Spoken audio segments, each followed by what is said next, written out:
Dahil nga mahilig ako sa mga kutkutin, ito, umorder na naman ako sa TikTok nitong roasted peanuts. So, halos pa ilang order ko na to. Siyempre, dinamihan ko na. At yung paborito ko na flavor ay walnuts flavor. At isang pirasong garlic flavor. So, dahil dalawa yung walnut, titikman natin yung walnut flavor. Alright?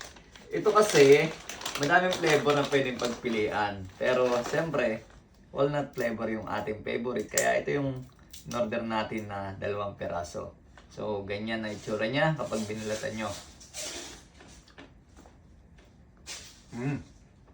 Ang sarap ng lasa niya. Parang lasang manamis-namis na caramel na parang buttered.